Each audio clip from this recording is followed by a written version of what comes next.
Was James Chadwick the savior of modern science, or the silent architect of humanity's greatest terror? The question still lingers like radioactive dust in the aftermath of an explosion, unsettling and impossible to ignore. To some, Chadwick's discovery of the neutron in 1932 was one of the purest triumphs of human curiosity, a moment when mankind peeled back another layer of nature's secret code and glimpsed the deeper truth of the atom. To others, however, that same breakthrough unleashed forces so destructive that they scarred not only the Earth, but also human conscience itself. Hiroshima, Nagasaki, the nuclear arms race, each of these cataclysms can be traced, at least in part, to a quiet English physicist who never sought fame, rarely smiled in photographs, and carried his moral burden in silence.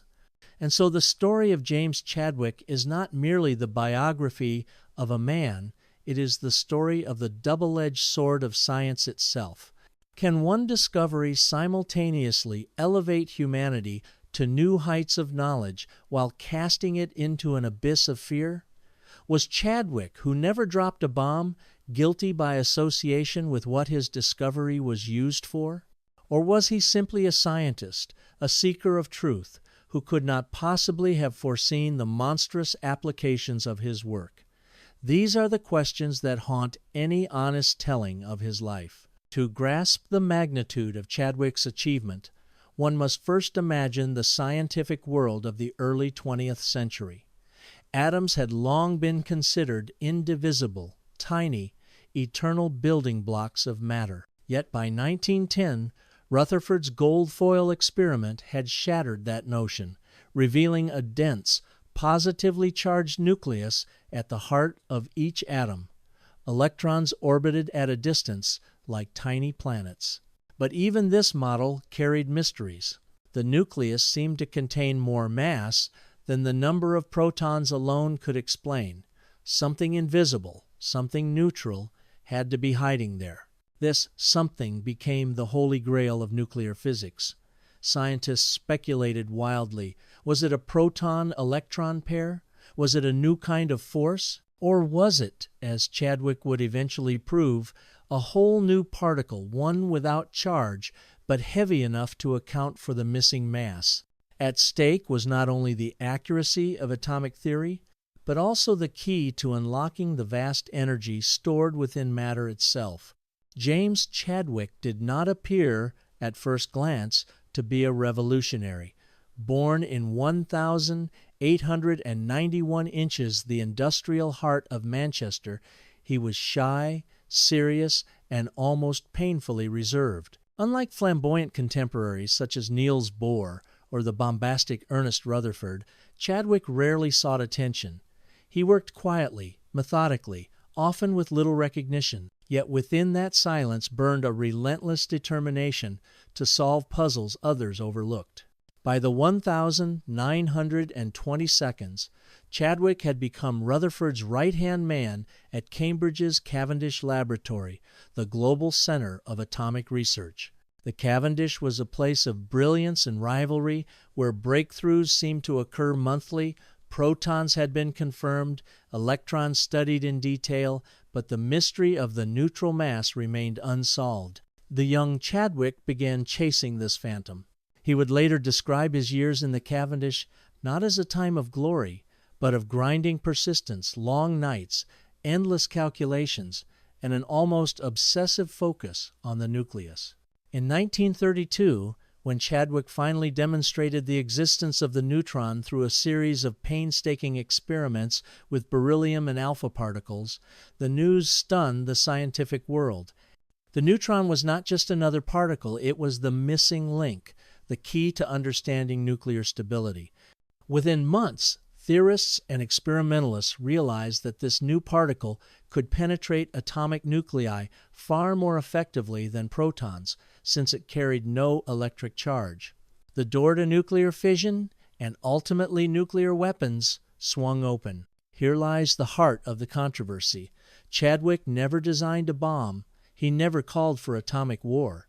Yet without the neutron, the splitting of the atom would have remained a dream, or perhaps a nightmare delayed. Physicists from Lise Meitner to Enrico Fermi quickly built upon Chadwick's discovery, showing that neutrons could trigger chain reactions capable of releasing staggering amounts of energy. By the late 1930 seconds, as Europe edged toward war, governments began to take notice. Could this scientific curiosity be harnessed into a weapon of unprecedented power? The thought horrified many, including Chadwick himself. Yet when Britain entered World War II and rumors spread of Nazi Germany's own atomic program, Chadwick felt he had no choice but to join the effort. He became head of Britain's Tube Alloys Project and later a senior figure in the Manhattan Project. The quiet scientist from Manchester found himself at the heart of the greatest military scientific enterprise in history. The bombings of Hiroshima and Nagasaki in August 1945 forced Chadwick to confront the darkest consequence of his discovery. Eyewitnesses described him as visibly shaken, tormented by the knowledge that his neutron had made possible the destruction of entire cities. He was knighted for his service, celebrated as a war hero, but inside he carried scars few could see. In private conversations, he admitted that the burden of unleashing the neutron weighed heavily on him for the rest of his life. This is the paradox of James Chadwick. Unlike the generals who ordered the bombings or the politicians who justified them, he never sought power. Unlike Robert Oppenheimer, he did not become a public symbol of guilt or genius. Instead, he withdrew from the spotlight, retreating into academia and government advising, as if silence itself was the only refuge. Because the question remains urgent. In our age of nuclear proliferation and fears of annihilation, the story of Chadwick forces us to reckon with the dual nature of scientific progress. Can one man be blamed for the uses of his discovery? Can science ever be separated from politics or knowledge from morality? Was Chadwick a hero of physics or an unwilling accomplice to devastation? This book-length script will not provide easy answers. Instead, it will trace the life of James Chadwick in detail, from his modest childhood in Manchester to the day he received the Nobel Prize, from his years in German prison camps during World War I to his reluctant role in building the atomic bomb.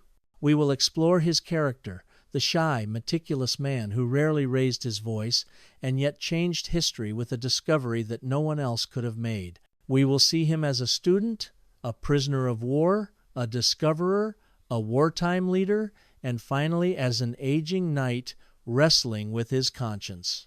And in every chapter, we will return to the haunting question: was James Chadwick the savior of modern science, or the silent architect of destruction? The answer lies not only in the facts of his life, but also in how we today choose to interpret the legacy of science itself. For in the neutron's shadow, all of humanity still stands. The story of James Chadwick begins not in the halls of Cambridge or in the laboratories of the Manhattan Project, but in the smoky, bustling city of Manchester, England, at the end of the 19th century. Manchester was then the beating heart of the Industrial Revolution. The air was thick with the soot of textile mills, the clatter of machinery echoed through its streets, and the River Irwell carried both commerce and pollution in equal measure. It was a city of invention and hardship, where innovation coexisted with poverty. Into this environment, on the 20th of October 1891, James Chadwick was born to John Joseph Chadwick and Anne Mary Knowles Chadwick. His father was a railway storekeeper, a modest but steady profession that placed the family in the respectable working class. They were not wealthy, but they valued education and discipline. This environment shaped James into the kind of child who prized quiet concentration over play, who listened more than he spoke, and who carried himself with a seriousness beyond his years. Chadwick's childhood was marked by an intense shyness. Neighbors would later recall that James rarely joined other children in street games. Instead, he preferred solitary pursuits, reading, observing, and thinking. His reserved nature sometimes made him seem aloof, but those who knew him well recognized a gentleness beneath the quiet surface. From a very young age, James showed a fascination with patterns and structures. He liked to dismantle small household objects not out of mischief, but out of a desire to see how they worked. Unlike other boys who might destroy a toy and toss it aside, James carefully reassembled what he had taken apart, as if testing himself to understand order and function. This curiosity, though still unfocused, was a seed of the scientific temperament that would later define him. James attended Manchester Grammar School, a rigorous institution known for cultivating bright minds. The school was demanding, its curriculum steeped in the classics, mathematics, and the natural sciences. Teachers quickly noticed James's aptitude in mathematics. He was not flamboyant in class, rarely speaking unless called upon, but when he did answer, his precision and clarity impressed both teachers and peers. In science, too, James excelled. He had a particular interest in physics experiments, though at this stage his exposure was limited to the basics, optics, magnetism, simple mechanics. Yet even then, he displayed a meticulousness unusual for his age. While others rushed through experiments to reach the conclusion, James lingered, recording details with almost obsessive care. It was not the result alone that fascinated him, but the process. Initially, James did not intend to become a physicist.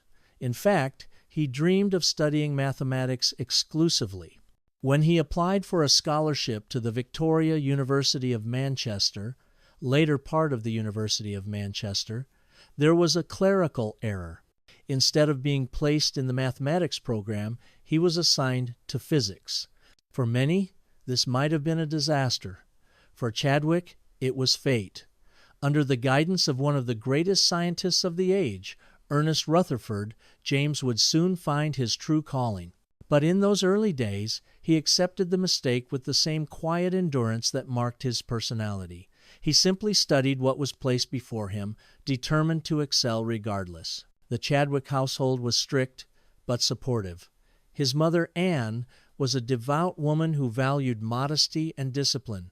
His father, John, encouraged James to pursue education, seeing it as a path to a better life than the industrial grind of Manchester's factories. At home, James was not rebellious. He rarely argued, rarely raised his voice, yet he possessed a stubborn determination. When told he was too quiet or too withdrawn, he did not change his nature to please others. Instead, he persisted in his inward path, cultivating an inner world rich with thought. This inner strength would serve him well later in life, particularly during the dark years of World War I, when his survival depended on patience and resilience. It is no coincidence that Chadwick grew up in Manchester, a city alive with scientific energy. The legacy of the Industrial Revolution surrounded him, factories powered by steam, railways crisscrossing the landscape, and new inventions appearing almost monthly. Manchester was also home to a thriving scientific community. The city's university boasted some of the leading figures in physics and engineering. To a boy with a natural curiosity, this environment was like oxygen to a flame. Though James did not yet know it, the very streets he walked and the culture of invention around him were preparing him for a life dedicated to discovery. By the time Chadwick completed his secondary education, his teachers knew he was destined for academia. He was not charismatic, not athletic, and not socially ambitious, but he had the mind of a scholar and the patience of a craftsman. When he entered the University of Manchester, it was the beginning of a journey that would lead him from the smoke of England's industrial north to the heart of the atomic nucleus. In retrospect, there is a certain irony in Chadwick's early life. The boy who avoided the noisy games of the street would one day unleash the quietest of particles, the neutron, capable of tearing apart the very fabric of matter. The boy who rarely spoke would make a discovery that resounded across the globe. The young man who stumbled into physics by accident would change the course of history through that very discipline. And yet, in his heart, James Chadwick never stopped being the quiet child of Manchester. He remained shy, cautious, and burdened by the weight of responsibility.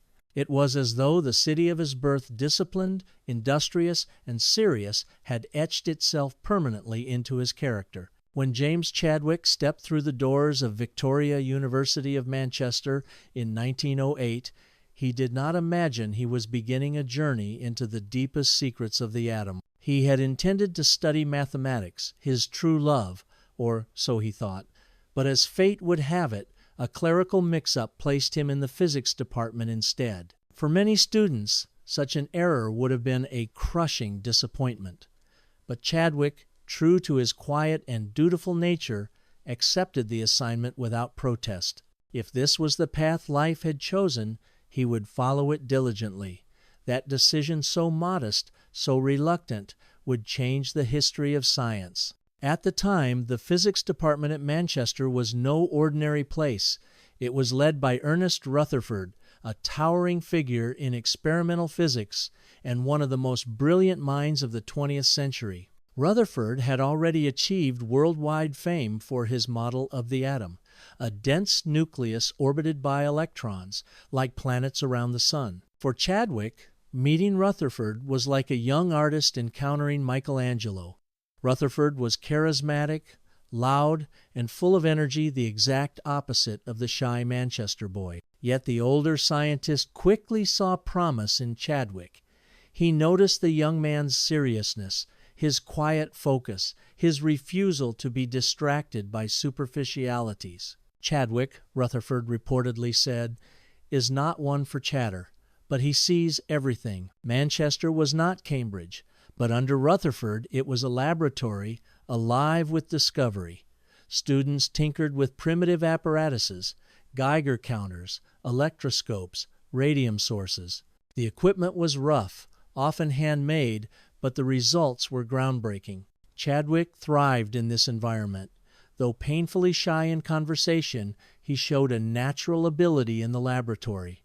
His hands were steady, his observations precise, his patience inexhaustible. He was not the kind of scientist who relied on sudden flashes of inspiration.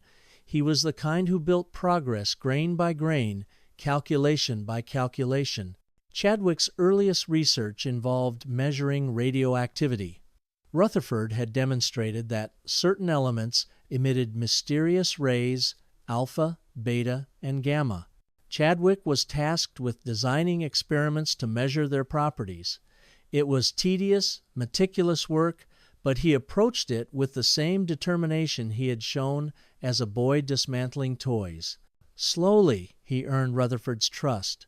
Rutherford valued enthusiasm, but even more, he valued accuracy. He often reminded his students, if your experiment needs statistics, you ought to have done a better experiment.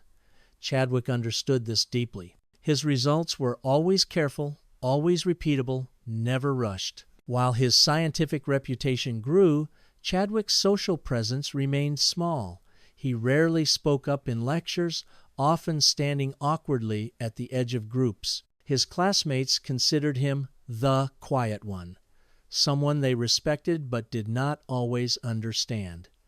Yet this very reserve insulated him from distraction. Where others pursued debates or social gatherings, Chadwick pursued precision. Ironically, his silence may have made him more noticeable to Rutherford.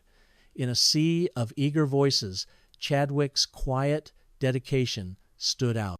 By the time Chadwick graduated with his bachelor's degree in 1911, Rutherford had already begun plotting new experiments that would revolutionize physics.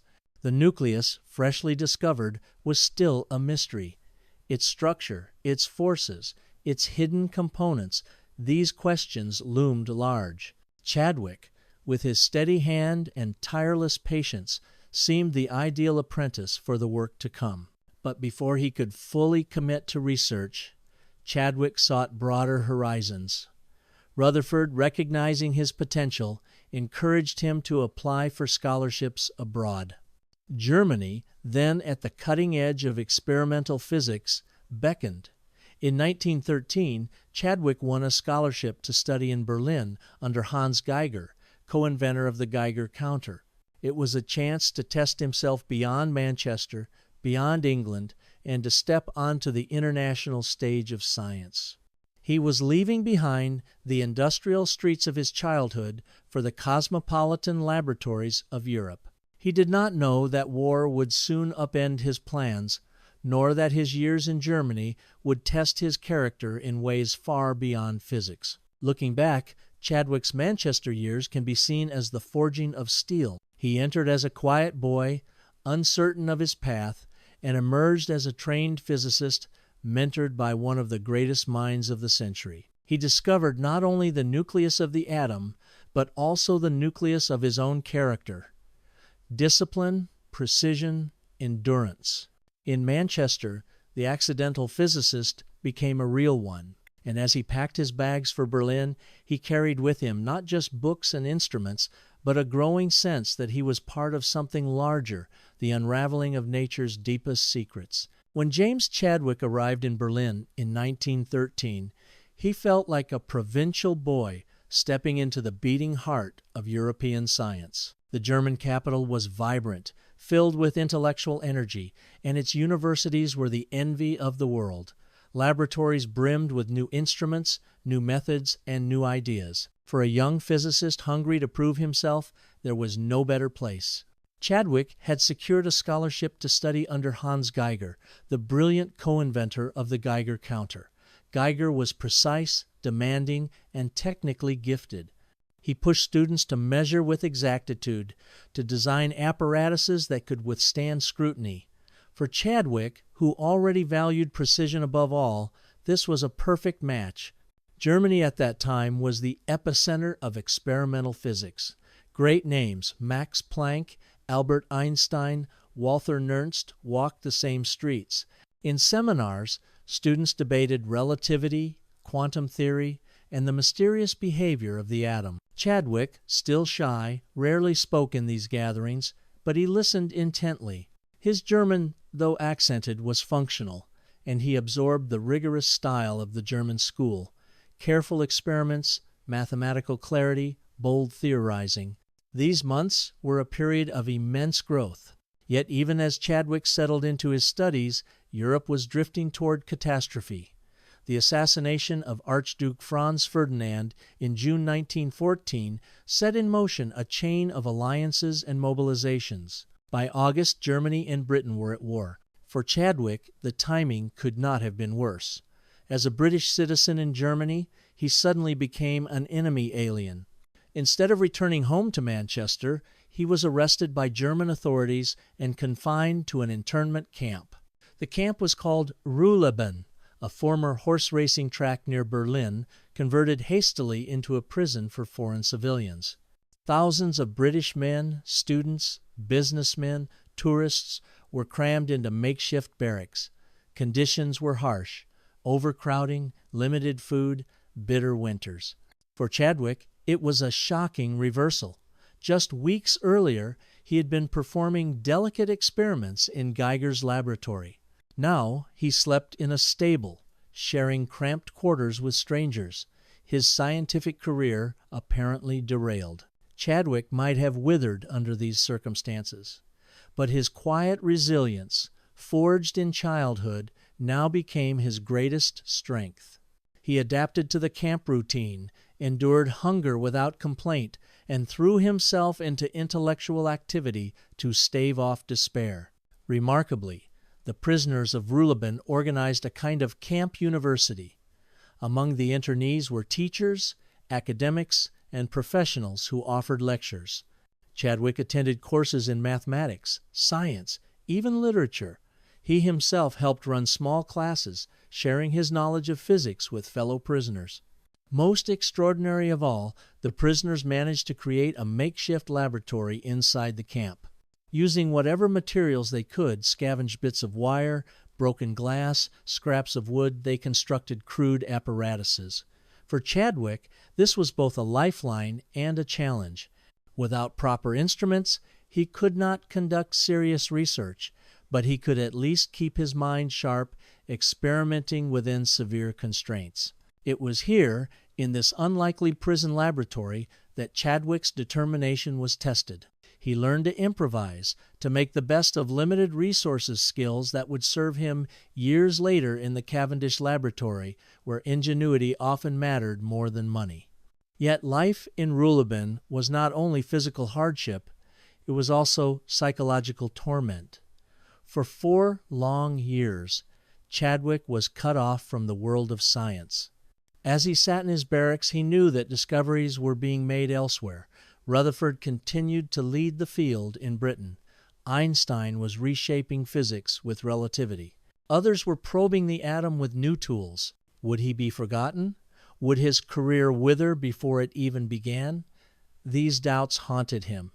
He was young, but years lost in prison could mean irrelevance in a fast-moving scientific age. Still, Chadwick endured. He survived by clinging to discipline. He studied daily, kept notes, attended lectures, taught when he could. This structured life gave him a sense of purpose amid chaos. Unlike some prisoners who succumbed to despair, Chadwick maintained a quiet determination. By the time the war ended in 1918 and he was released, he had survived 4 years of confinement. He emerged thin, pale, and older than his years, but not broken. In fact, he had developed a resilience and patience that would define his later career. When Chadwick finally returned to England, he immediately sought out Rutherford, who had by then moved to the Cavendish laboratory at Cambridge. Rutherford welcomed him back warmly, recognizing the strength it must have taken to survive. Though Chadwick had lost precious years, he had gained something equally valuable, a deeper appreciation of persistence and the knowledge that he could endure hardship without giving up. The young physicist, who had once been unsure of his path, was now tempered like steel. The years in Ruhleben left an indelible mark. Chadwick never forgot the hunger, the deprivation, the sense of helplessness. Perhaps this is why, decades later, when confronted with the possibility of Nazi Germany developing atomic weapons, he did not hesitate to support the Allied bomb project despite his moral reservations. He knew firsthand what it meant for Germany to threaten the world. But for now, in 1919, he was simply grateful to be free, to hold instruments in his hands again, and to resume the pursuit of knowledge. The war had delayed his career, but it had also prepared him for the immense challenges ahead. When James Chadwick finally crossed the English Channel in 1918, the war had ended, but its scars remained everywhere. Cities bore the marks of bombing, soldiers limped home with wounds both visible and hidden, and the world seemed forever altered. For Chadwick, released from 4 years of internment in Germany, the return was surreal. He had been shut away from the pace of science during some of its most transformative years. Now he was free again, but he felt as though he was starting from behind. Yet he carried something precious back with him: resilience.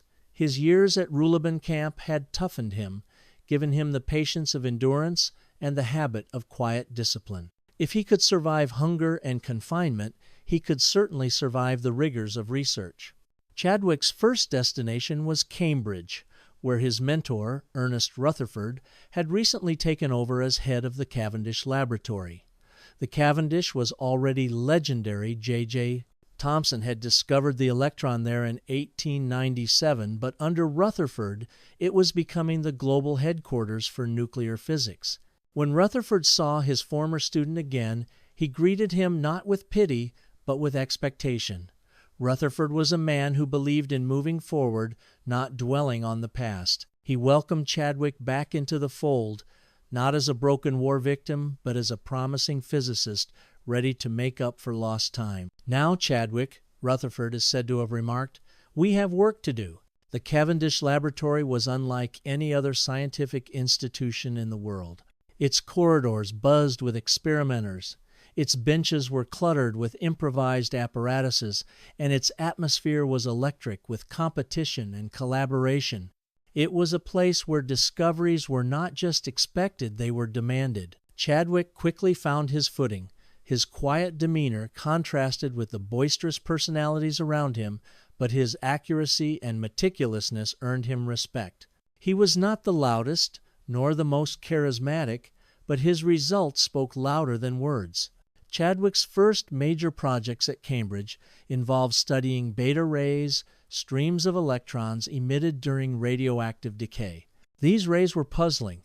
They seemed to defy conservation laws, leading some to question whether physics itself was incomplete. Chadwick carefully measured their energies and properties, helping to clarify the nature of radioactive emissions. His work was painstaking, often involving long nights in the lab, adjusting apparatuses by fractions of a millimeter, checking readings again and again, but his persistence paid off. Slowly, Chadwick's reputation grew as one of the Cavendish's most reliable experimenters. Rutherford soon came to rely heavily on Chadwick. If Rutherford was the general, inspiring with bold visions and dramatic statements, Chadwick was the lieutenant, the steady hand, who executed the plans with precision. Rutherford's booming voice could be heard across the laboratory, but when it came time to turn ideas into working experiments, he often turned to Chadwick. The two men formed a complementary pair, the exuberant leader and the quiet craftsman. Life at the Cavendish was competitive. Students and researchers came from around the world, eager to make their mark. Niels Bohr visited, bringing his revolutionary ideas about quantum theory. Patrick Blackett, later a Nobel laureate, worked alongside Chadwick. The air was thick with ambition. Chadwick, however, remained modest. He did not seek to dominate discussions. He simply worked. Over time, colleagues recognized that if Chadwick claimed a result, it was trustworthy. His word carried weight because it was built on precision. By the 1,920 seconds, Rutherford and his team were grappling with one of the central mysteries of physics, the structure of the atomic nucleus. It was known that nuclei contained protons, but their measured mass was always greater than the number of protons alone. Something else, something invisible and electrically neutral, had to be there. This puzzle fascinated Chadwick. He began conducting experiments designed to probe the nucleus more deeply. Though he did not yet know it, he was already on the path that would lead him to the discovery of the neutron a decade later. Outside of work, Chadwick remained much the same as in his youth, reserved, quiet, almost invisible in social gatherings. He had few hobbies beyond science. Friends noted that he enjoyed long walks, especially in the countryside, where he could think without interruption. He did not marry until later in life, devoting his prime years almost entirely to research. His shyness sometimes made him seem distant, but those who knew him well found him kind and loyal. He was not warm in the conventional sense, but his steadiness made him a dependable friend. By the late 1,920 seconds, Chadwick was widely regarded as Rutherford's most trusted collaborator. He had co-authored papers, supervised students, and established himself as a world-class experimentalist. Yet he remained restless. The unanswered question of the nucleus haunted him. Protons alone could not account for the observed masses of atoms. Some scientists speculated about proton-electron pairs inside the nucleus, but the theory was unsatisfactory. Chadwick was convinced there was a missing particle. Looking back, these years at the Cavendish were the crucible in which Chadwick's greatest discovery was prepared. Every careful measurement, every frustrating experiment, every late-night calculation was another step toward the breakthrough of 1,932. For now, Chadwick was simply a dedicated physicist, quietly working in the shadow of Rutherford. But soon he would step into his own light, changing not just physics, but the fate of the world. By the mid-1,920 seconds, nuclear physics was both triumphant and troubled. Thanks to Rutherford's earlier work, the atom was no longer an abstract idea but a tangible structure, electrons orbiting a compact nucleus of protons. Yet the numbers refused to add up. Hydrogen, with one proton, matched perfectly. Helium, however, had 2 protons but weighed 4 atomic units. Carbon had 6 protons but a mass of 12. Oxygen had 8 protons but weighed 16. Again and again, the nucleus appeared to be roughly twice as heavy as the count of its protons suggested. Some physicists argued that protons might be accompanied inside the nucleus by bound electrons, their negative charge balancing the excess. But this theory created problems of its own. An electron trapped inside a nucleus would defy the known laws of quantum mechanics. Something else was hiding there, something invisible, something neutral. For James Chadwick, this mystery became an obsession. He was not a theorist like Niels Bohr, weaving elaborate equations about quantum jumps. He was not flamboyant like Rutherford, booming declarations about atomic models. He was an experimentalist, and he believed that careful, relentless measurement could reveal the truth. Night after night, he worked at the Cavendish laboratory, adjusting apparatuses, calibrating detectors, testing materials, his notebooks filled with columns of numbers, patiently recorded. Where others might have grown impatient, Chadwick pressed on. His colleagues sometimes teased him for his intensity, but Rutherford saw value in this persistence. Chadwick, Rutherford once said, is the bulldog of the Cavendish. Once he bites on a problem, he never lets go. In 1930, news from Germany electrified the physics world. Walther Bothe and Herbert Becker reported that when they bombarded beryllium with alpha particles, it emitted an unusually penetrating radiation. At first, scientists assumed it was gamma rays, high-energy photons, but something about the radiation didn't fit. Then, in 1931, Irene and Frédéric Joliot-Curie in Paris repeated the experiment and observed something stranger. The mysterious radiation seemed to knock protons out of paraffin wax with surprising energy. If these were gamma rays, they were far more powerful than any known before. Chadwick read these reports with growing excitement. He sensed that the mystery radiation might be the very neutral particle he had been chasing. The Joliot-Curies had stumbled upon it, but had not recognized it. Now was his chance. In early 1932, Chadwick set to work.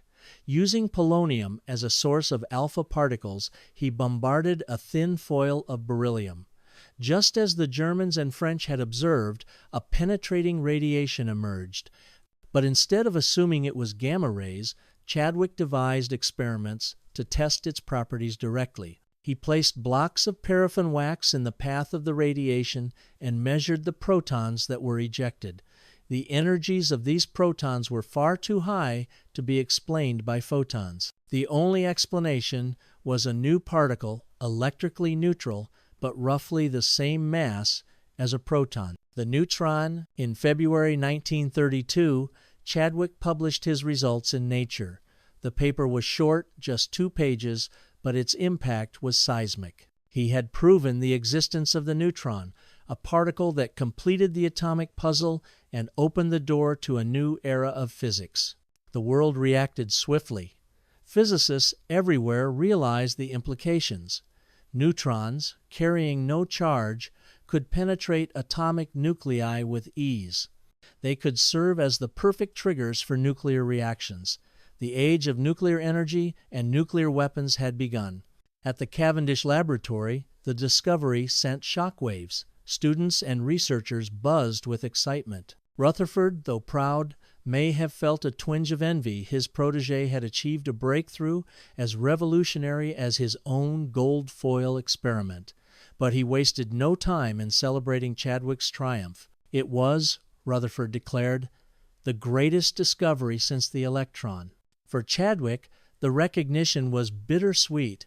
He was never one for applause or fanfare. The attention made him uncomfortable, yet he could not deny the significance of what he had done. The quiet, shy physicist from Manchester had shaken the foundations of science. Privately, Chadwick was cautious. He understood at once that the neutron was not just a scientific curiosity, but a tool of enormous power. He confided to colleagues that he was uneasy about where this might lead. Still, he believed that knowledge, once uncovered, could not be ignored. Science had to proceed, even if its consequences were uncertain. Chadwick's neutron would soon fuel the chain reactions that split the atom. Within a decade, scientists like Enrico Fermi would use neutrons to trigger fission in uranium, leading to both nuclear reactors and the atomic bomb. For now, however, in 1932, Chadwick's achievement was celebrated as a triumph of human curiosity, a brilliant solution to a riddle that had puzzled scientists for decades. But the shadow of its consequences already loomed. By early 1932, the mystery that had haunted nuclear physics for decades was finally within reach. The extra mass in atomic nuclei, unexplained by protons alone, demanded an answer. For years, theories about proton-electron pairs had circulated uneasily, but few were satisfied. The evidence from Germany and France's strange, penetrating radiation from beryllium provided the missing clue. James Chadwick, quiet and persistent, decided to test the idea that no one else had dared to commit to. The radiation was not photons at all, but a new particle, a neutral particle, a neutron. The apparatus was modest by today's standards. A small polonium source of alpha particles, a thin beryllium foil, a block of paraffin wax, and a few detection instruments to measure protons. Step 1. The polonium bombarded the beryllium, producing the mysterious radiation. Step 2. The radiation was directed into the paraffin wax. Step 3. Protons were ejected from the wax with surprising energy, far higher than gamma rays could explain. Chadwick calculated carefully. The energy of the ejected protons could only be explained if they were being struck by particles with a mass nearly equal to their own, but with no electric charge. After weeks of verification, the conclusion was undeniable. A new particle had been found. Chadwick rushed to publish his results in Nature in February 1932.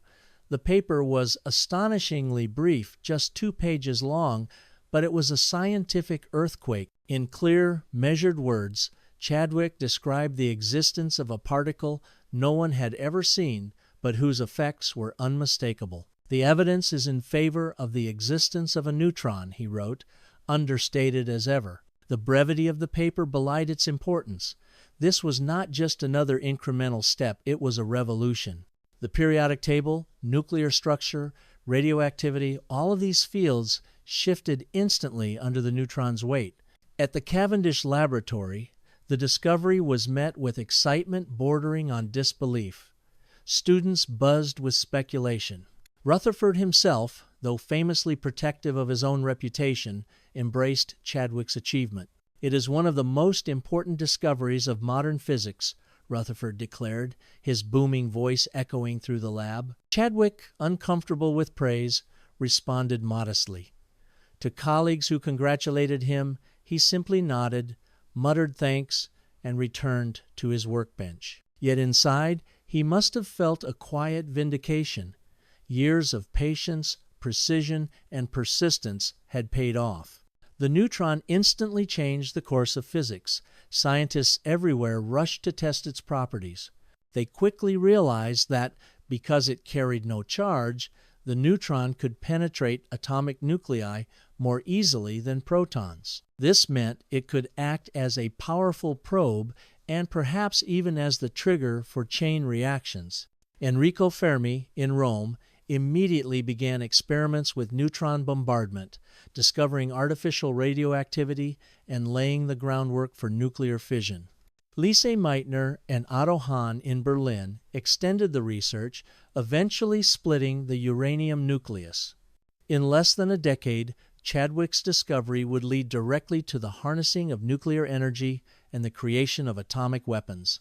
In 1935, just 3 years after the discovery, Chadwick was awarded the Nobel Prize in Physics. The Nobel Committee praised his work as a monumental step in understanding the atom. For Chadwick, the recognition was both gratifying and overwhelming. He was by nature shy and reluctant to stand in the spotlight. At the ceremony in Stockholm, he accepted the medal with quiet dignity, speaking only briefly. Unlike some laureates who basked in the applause, Chadwick seemed almost eager to return to the laboratory. Yet the prize solidified his reputation as one of the foremost physicists of his age. From that moment forward, his name would forever be linked to the neutron. Privately, Chadwick worried, he sensed that the neutron was not just a tool for pure science, but also a potential weapon. The energy stored in the nucleus was vast, and now humanity had the key to unlock it. He discussed these concerns cautiously with colleagues, but rarely voiced them in public. To do so might have seemed alarmist, and Chadwick was not a man prone to dramatics. Still, the shadow of his discovery lingered in his mind. The year 1932 marked the turning point of Chadwick's career. Until then, he had been Rutherford's quiet lieutenant, respected but not widely known. After the neutron, he stood on his own as a scientific leader. His discovery reshaped physics, transformed global politics, and set the stage for the nuclear age. It was a triumph of intellect and persistence, but it was also, unknowingly, the first step toward Hiroshima. When James Chadwick's short paper appeared in Nature in February 1932, the world of physics reeled. It was as if a missing piece of a jigsaw puzzle had finally been dropped into place, and suddenly the entire picture of the atom changed. For decades, physicists had struggled to explain the stubborn discrepancy between the number of protons in a nucleus and its measured mass. Many had proposed unsatisfying theories of nuclear electrons. But with Chadwick's neutron, the problem vanished in a stroke of clarity. The nucleus was not just a bundle of protons, it was a balanced structure of protons and neutrons, with neutrons providing mass without charge. This simple idea rearranged the foundations of nuclear physics. Students revised their textbooks, lecturers rewrote their courses, and laboratories across the globe launched new experiments. In an instant, Chadwick's discovery became the central focus of atomic research. Physicists everywhere responded with astonishment and excitement. Niels Bohr, the Danish architect of atomic theory, hailed the neutron as a crucial piece of the quantum puzzle.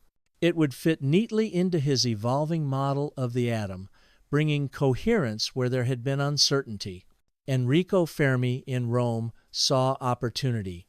Within months, he began bombarding elements with neutrons, discovering that these neutral particles could penetrate nuclei more effectively than protons. His experiments would lead to the creation of new isotopes and eventually the fission of uranium. Lise Meitner and Otto Hahn in Berlin were equally captivated. They extended neutron studies, unknowingly setting the stage for the splitting of the atom in 1938. In Paris, Irene and Frédéric Joliot-Curie, who had nearly stumbled upon the neutron themselves, expressed admiration tinged with regret. They had been so close, yet it was Chadwick's clarity and persistence that clinched the discovery. At Cambridge's Cavendish Laboratory, Chadwick's discovery turned the atmosphere electric. Researchers who had once tinkered with protons or alpha particles now rushed to design neutron experiments.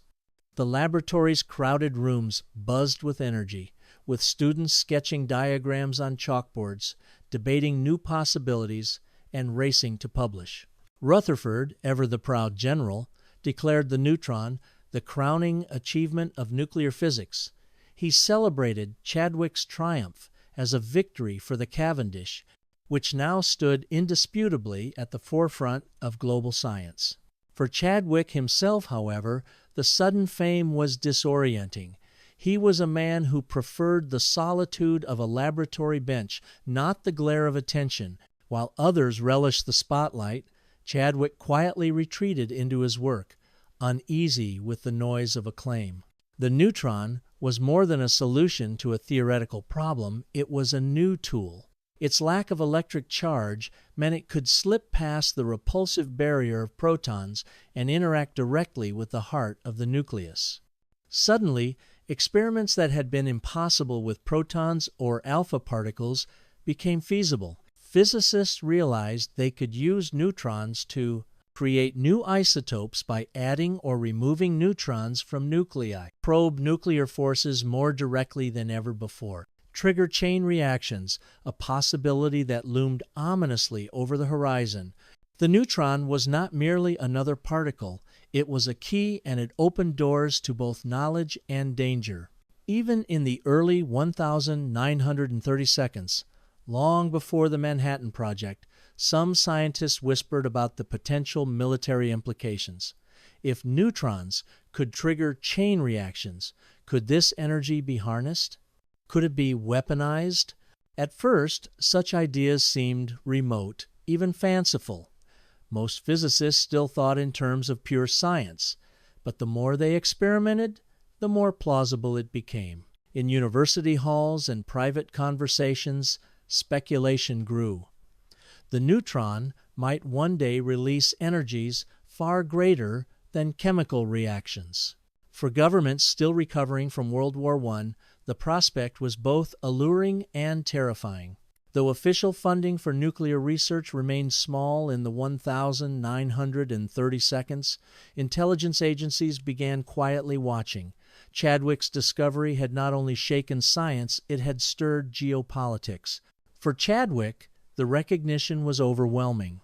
In 1935, he received the Nobel Prize in Physics for his discovery. The medal, the applause, the global congratulations, all of it felt alien to him. Unlike many laureates, he disliked the spotlight. He accepted the award with his characteristic modesty, speaking little and downplaying his role. Friends noticed that he seemed almost burdened by the fame. The neutron, while a triumph, was also a responsibility. Chadwick had unlocked a force that could transform the world. Whether it would bring light or destruction, he could not yet know. The 1930 seconds were a turbulent decade. As scientists celebrated the neutron, political clouds gathered. Hitler rose to power in Germany. Tensions simmered across Europe. The world that embraced Chadwick's discovery was also drifting toward another war. In this context, the neutron's potential took on a darker hue. What had begun as a scientific earthquake would soon become a geopolitical one. Within a decade, the neutral particle discovered by a shy Englishman in a modest laboratory would fuel the most destructive weapons humanity had ever seen. 3 years had passed since James Chadwick's discovery of the neutron shook the world of physics.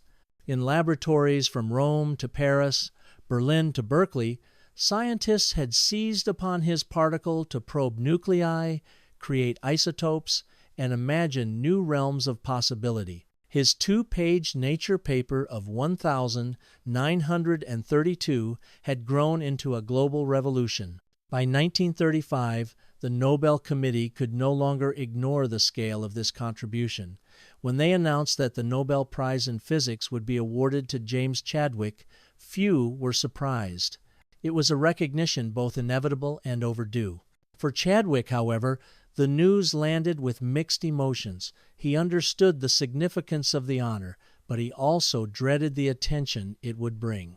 He was, at heart, still the shy boy from Manchester, uncomfortable in the glare of ceremony. In December 1935, Chadwick traveled to Stockholm for the Nobel festivities. The city, blanketed in snow, seemed a world away from the crowded Cavendish laboratory. The Swedish Academy had prepared a lavish celebration, banquets, processions, speeches, and the awarding of medals before Europe's scientific elite. For many laureates, such a trip was the pinnacle of a career, a chance to bask in glory. For Chadwick, it was an ordeal of endurance. He disliked formal dress, long dinners, and polite small talk, yet he knew he must play the part. He donned the white tie and tails required for the ceremony, endured the cameras and flashes, and prepared himself to walk onto the stage. On the evening of the 10th of December, Chadwick entered the Grand Hall of the Stockholm Concert House, accompanied by fellow laureates in chemistry, literature, and peace. The air shimmered with anticipation as the King of Sweden took his seat. When his name was called, Chadwick stepped forward, stiff and solemn. He bowed awkwardly, accepted the medal and diploma from the king, and murmured his thanks. Applause thundered through the hall, but Chadwick's expression remained restrained. Unlike others who smiled broadly or waved, he seemed almost relieved when the moment was over. In his Nobel lecture, he spoke in the same understated style as his papers. No sweeping rhetoric, no grandiose claims, just a clear, precise account of the neutron's properties and its significance. Those who attended later remarked on the contrast, a discovery of enormous consequence presented by a man who seemed almost reluctant to claim it. That evening, Chadwick sat among royalty, diplomats, and scientists at the glittering Nobel banquet. The chandeliers sparkled, the tables were laden with delicacies, and orchestras played between speeches. Toasts were raised in his honor. Yet observers noted that Chadwick appeared reserved, even withdrawn. He answered questions politely but without flourish, preferring to listen rather than speak. He did not relish being the center of attention. Inwardly, he longed for the quiet of his laboratory. For Chadwick, the Nobel Prize was not just an honor, it was a weight. It thrust him into the global spotlight, a role for which he was ill-suited. Reporters clamored for interviews, colleagues sought his endorsement, universities offered positions, but Chadwick shrank from celebrity. He wanted only to continue his work, to probe deeper into the mysteries of the nucleus. The prize, though welcome, felt like a burden of expectation. He once confessed to a colleague, "I never sought recognition. The neutron was there to be found, and I happened to find it. Nothing more." Despite his discomfort, the Nobel Prize transformed Chadwick's career.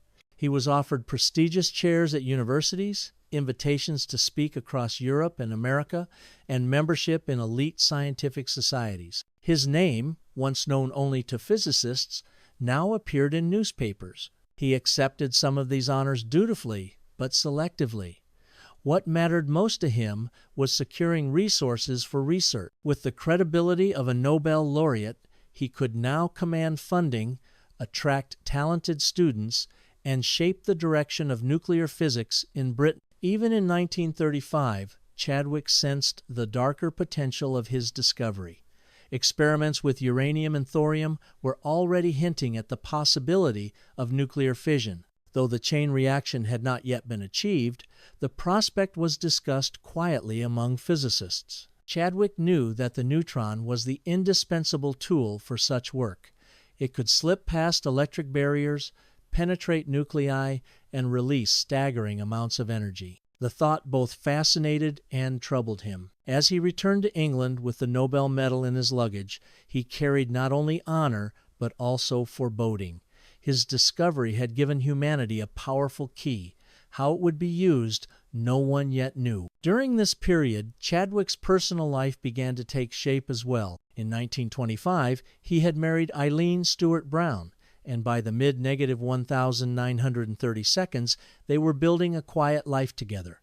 Eileen's warmth and sociability balanced James's reserve. She managed the social obligations he disliked, shielding him from some of the pressures of fame. Friends noted that while Chadwick could be terse and formal in public, in private he was gentle and affectionate with his family. The Nobel Prize had altered his professional world, but at home he remained the same quiet, modest, and thoughtful. The Nobel Prize of 1935 was not the end of Chadwick's journey, but the midpoint. It crowned his discovery, cemented his place in scientific history, and gave him influence in shaping British nuclear research. Yet the most consequential chapter of his life still lay ahead. Within a few years, war would return to Europe.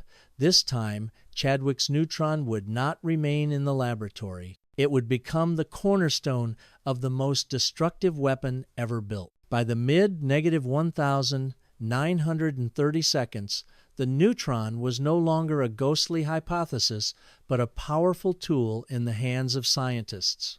James Chadwick's quiet announcement in 1932 had opened a door, and behind it lay a new universe of possibilities.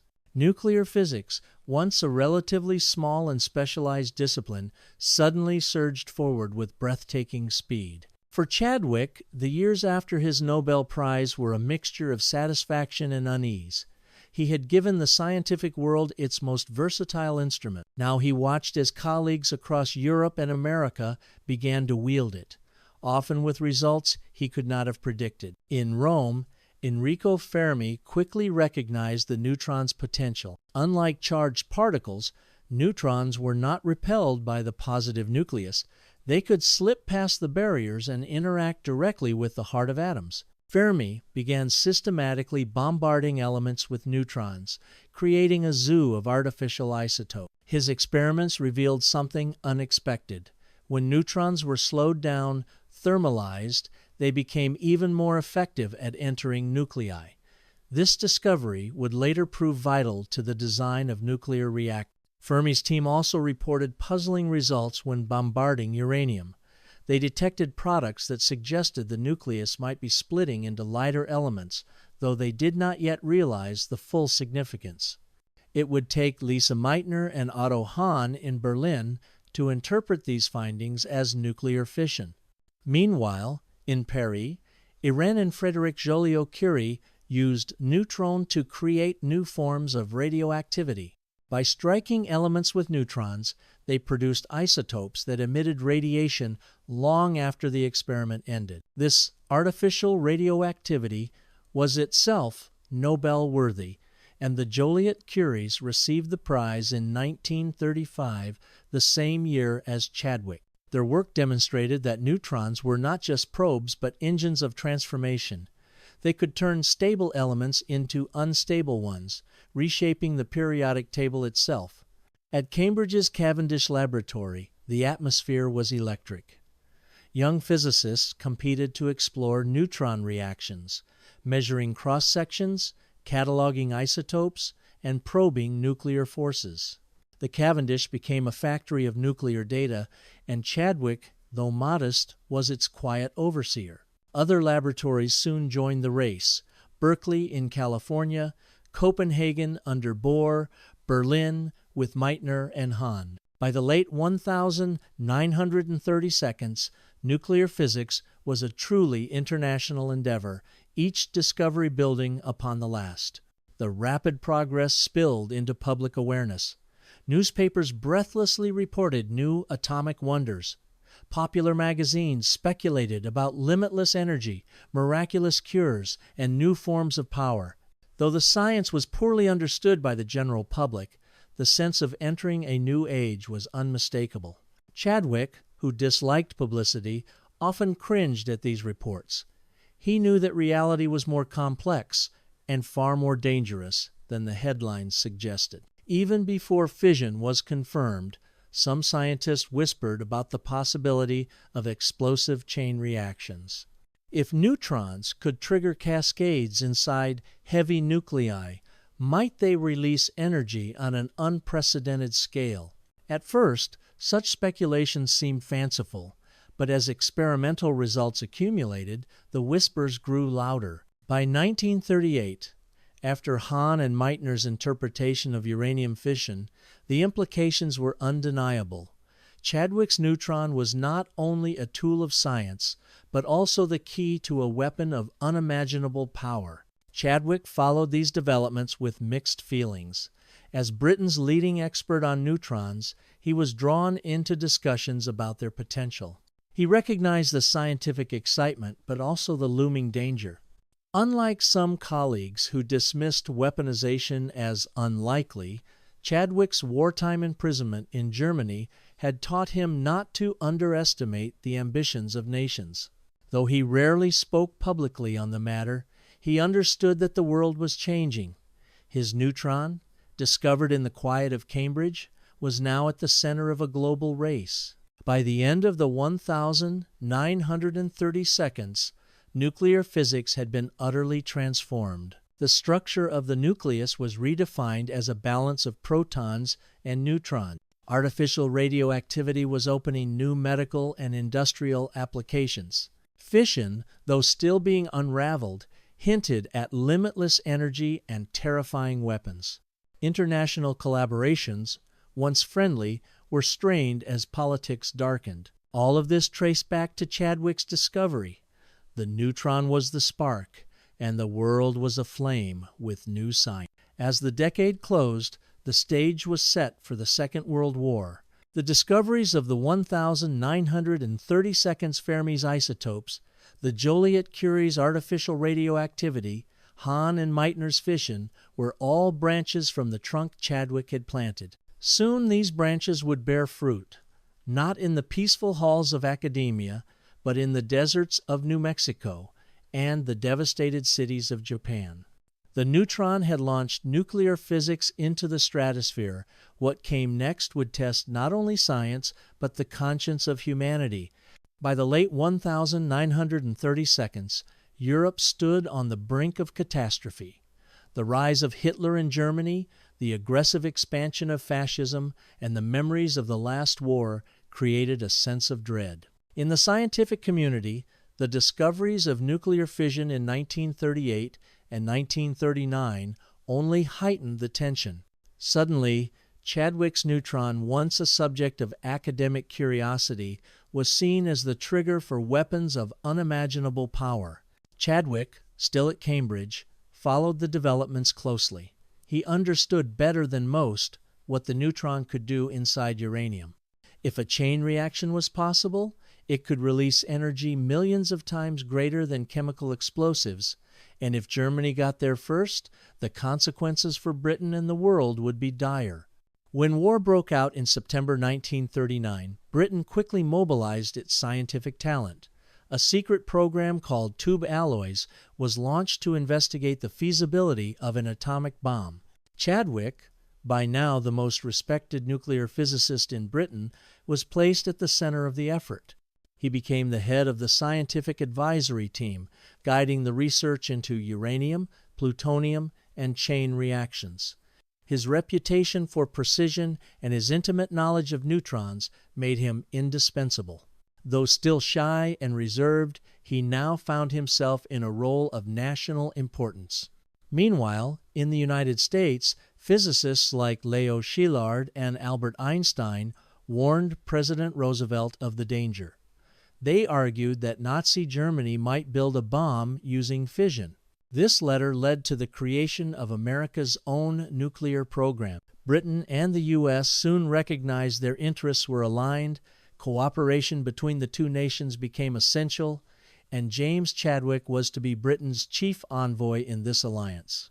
In 1941, Chadwick was sent to Washington, D.C. to represent British interests in nuclear collaboration.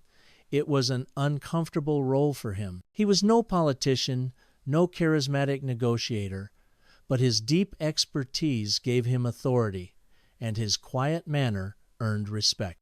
He explained to American officials the progress Britain had already made with tube alloys and argued for pooling resources. His reports were clear, logical, and impossible to dismiss. Gradually, the Americans recognized that British contributions were vital. By 1943, Britain formally merged its nuclear program with America's under the Quebec Agreement. Tube Alloys was absorbed into the Manhattan Project, and James Chadwick was appointed head of the British mission to Los Alamos. It was a dramatic shift. The shy physicist who once avoided social gatherings now walked among generals, cabinet ministers, and world-famous scientists. His role was not only technical, but diplomatic, ensuring British scientists were fully integrated into the American effort. When Chadwick arrived at Los Alamos, New Mexico, he was struck by the scale of the project. Thousands of scientists, engineers, and soldiers worked in secrecy in the desert, building machines of terrifying power. Robert Oppenheimer directed the effort with intensity, balancing egos and deadlines. Chadwick, though less flamboyant, played a crucial role. He ensured British physicists like Peierls, Frisch, and Oliphant contributed effectively. He advised on neutron behavior in reactors and bomb cores, lending his unparalleled expertise. Above all, he lent credibility. To many Americans, Chadwick was the living embodiment of the neutron. His discovery was the foundation upon which the entire project rested. Despite his commitment, Chadwick was deeply troubled. He knew that the bomb would change the world forever. In private conversations, he admitted his unease. "I have to take responsibility for the neutron, but whether I can bear it, I do not know." Yet he also remembered his imprisonment in Germany during the First World War. He understood what a Nazi atomic bomb would mean. For him, the choice was agonizing but clear. If a weapon was to exist, it must be in the hands of the Allies, not Hitler. As the war intensified, the Manhattan Project raced forward. Reactors at Hanford produced plutonium. Enrichment plants at Oak Ridge separated uranium-235. At Los Alamos, designs for both uranium and plutonium bombs advanced. Chadwick watched with a mixture of awe and dread as his neutron became the heart of these machines. Without neutrons, chain reactions could not be sustained. Without neutrons, bombs could not explode. In July 1945, the Trinity test in the New Mexico desert confirmed what Chadwick had long known was possible. A blinding flash lit the sky, and the world entered the nuclear age. Chadwick was present during the crucial months leading to the deployment of the bomb. Though not directly responsible for the final decision, he bore witness as military leaders prepared to unleash his discovery upon Japan. The quiet man from Manchester, who once preferred the solitude of a laboratory, now stood at the threshold of a new and terrifying world order. His neutron had leapt from the pages of nature into the furnaces of war. Before the Americans built Oak Ridge or Los Alamos, the British had already begun their own atomic journey. In 1940, as bombs fell on London and invasion loomed, a small group of scientists secretly prepared a report known as the Maud Report. It concluded that a bomb based on uranium-235 was not only possible, but inevitable if pursued. This project, given the codename Tube Alloys, was Britain's answer to the nuclear question. It was small in scale but ambitious in scope, and at its head, guiding and advising, stood James Chadwick. Chadwick reviewed the Maud calculations, validated their physics, and lent the project the authority of his Nobel reputation. Quietly but decisively, he helped convince the British government that nuclear weapons were feasible and that they must act before Germany did. In the early years of the war, Britain stood alone. The United States had not yet entered, and resources were stretched to the breaking point. Tube alloys operated under conditions of secrecy and scarcity, with scientists working in makeshift laboratories even as London burned under the Blitz. Yet progress was steady. The British advanced in understanding isotope separation, chain reactions, and plutonium production. It was not enough to build a bomb alone, but it was enough to prove the science. Chadwick, with his patient precision, kept the effort on track. Though he disliked politics, he navigated the corridors of Whitehall, persuading officials that the work must continue despite the war's desperate demands. Everything changed after the United States entered the war in December 1941. Suddenly, the industrial might of America was unleashed, and its scientists began catching up rapidly. At first, cooperation between Britain and America was hesitant. Each side worried about sharing secrets. Chadwick was sent as Britain's scientific envoy. In Washington and later in New Mexico, he explained the Maud Report, demonstrated Britain's progress, and argued for full collaboration. His credibility was unmatched. This was the man who had discovered the neutron, the very heart of the bomb. Gradually, trust was built. In 1943, the Quebec Agreement formalized cooperation. Tube Alloys was merged into the Manhattan Project, and British scientists were sent to America to join the work. Chadwick was appointed head of the British mission to Los Alamos. The British team at Los Alamos was small but influential. Scientists such as Peierls, Frisch, and Oliphant made major contributions to bomb design and theory. Under Chadwick's leadership, they integrated smoothly with the Americans. Chadwick's role was more than technical. He was a diplomat, ensuring British voices were heard and that the alliance remained genuine. He attended meetings with Oppenheimer, Groves, and other leaders, often speaking softly but with authority. His presence reminded everyone that nuclear science was not an American monopoly, it was international, and Britain had been there from the beginning. For Chadwick, this role was exhausting. He disliked politics, yet every day demanded negotiation and persuasion. He carried the responsibility of representing his country's scientific prestige, ensuring Britain was not overshadowed by America's massive resources. Privately, he confessed that the strain wore on him. He longed for the quiet of a laboratory bench, the comfort of numbers and instruments. Yet he knew his duty. Britain's voice in the atomic future depended on his persistence.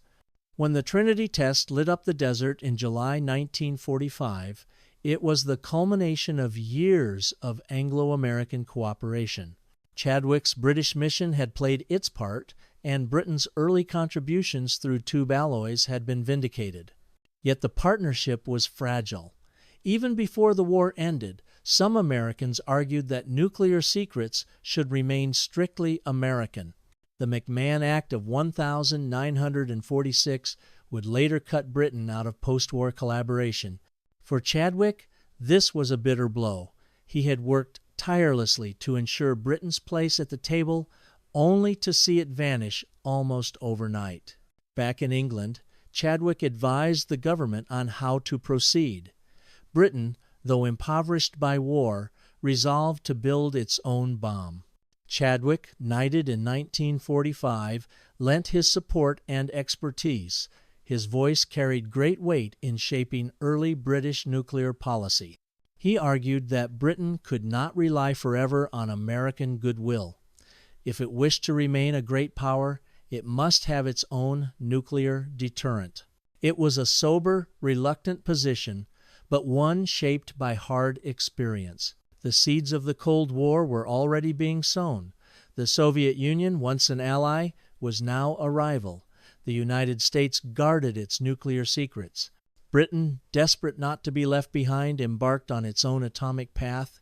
At the center of this transition stood James Chadwick, the man who had discovered the neutron, who had guided tube alloys, who had represented Britain in the Manhattan Project. He had never sought political influence, yet history had thrust it upon him. In the summer of 1943, James Chadwick arrived in New Mexico, stepping out into a landscape unlike anything he had known in England. The high desert stretched endlessly, its mesas glowing red under the sun, its skies vast and unforgiving. Here, in the middle of nowhere, America had built a secret city, Los Alamos. Guard towers loomed, fences cut off the outside world, and soldiers patrolled the gates.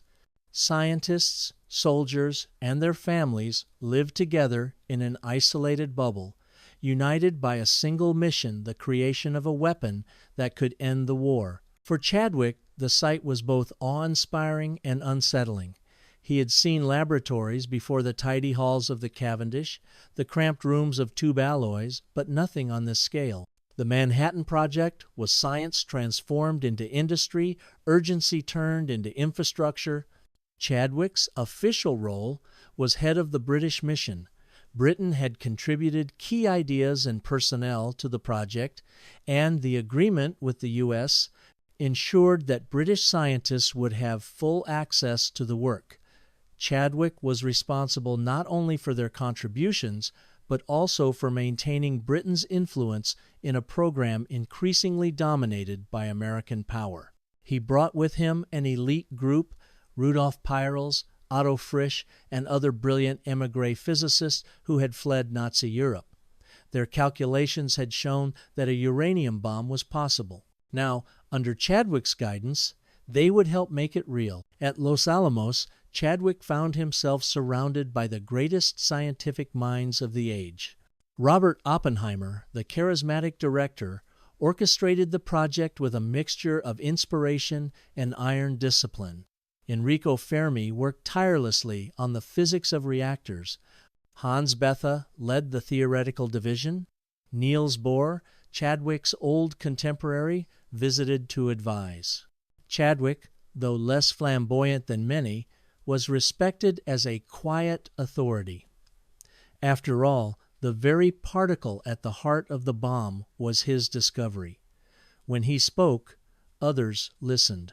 His deep knowledge of neutron behavior was invaluable in calculations of critical mass and chain reactions. Life at Los Alamos was strange. Scientists lived in small government houses, ate in communal mess halls, and worked behind locked doors. Letters were censored, phone calls monitored. The desert isolation bred both camaraderie and tension. Chadwick, ever reserved, avoided social gatherings.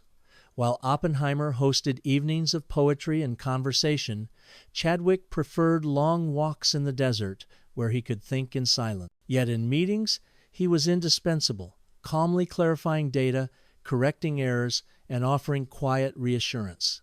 His colleagues came to see him as a stabilizing presence, a man who rarely raised his voice, but whose steady hand kept the work grounded. Yet Chadwick's responsibilities went beyond physics. As Britain's representative, he had to ensure that his country was not sidelined. The Americans, with their vast resources, sometimes treated the British as junior partners. Chadwick fought politely but firmly for inclusion, insisting that British scientists be granted full access to information and decision-making. This was a heavy burden for a man who disliked politics. He once confided in a colleague, "I feel more like a negotiator than a physicist, but I cannot let Britain's work be forgotten." His persistence paid off. The British mission became deeply integrated into the project, its members contributing significantly to bomb design. Chadwick himself made crucial contributions in the study of neutron cross-sections, the probabilities of neutrons interacting with different nuclei. This knowledge was essential for predicting how chain reactions would behave inside bomb cores. He also advised on the design of the implosion bomb, which required precise understanding of how neutrons would initiate fission at exactly the right moment. Though he was not in charge of engineering, his expertise shaped key calculations. Despite his scientific achievements, Chadwick was increasingly troubled by the moral weight of the project. He knew that the bomb, once built, would be unlike anything humanity had ever unleashed. In quiet moments, he struggled with guilt. He remembered his years as a prisoner in Germany during World War I, the hunger and humiliation. That memory convinced him that Nazi Germany could not be allowed to gain such a weapon. But by 1944, it was clear that Germany's bomb program lagged far behind. The weapon being built in Los Alamos would be used not against Hitler, but against Japan. This knowledge gnawed at him, yet he kept working, convinced that once the weapon existed, it might deter future wars, even if it ended this one in horror. Chadwick respected Oppenheimer, though their styles could not have been more different. Oppenheimer was theatrical, mercurial, sometimes brilliant, sometimes reckless. Chadwick was quiet, methodical, cautious. Yet the two worked well together. Oppenheimer valued Chadwick's steadiness, often turning to him for advice when tempers flared. For his part, Chadwick admired Oppenheimer's ability to manage the impossible task of leading thousands of scientists under immense pressure. As 1,945 approached, the bomb neared completion. The first plutonium device was assembled for the Trinity test in July.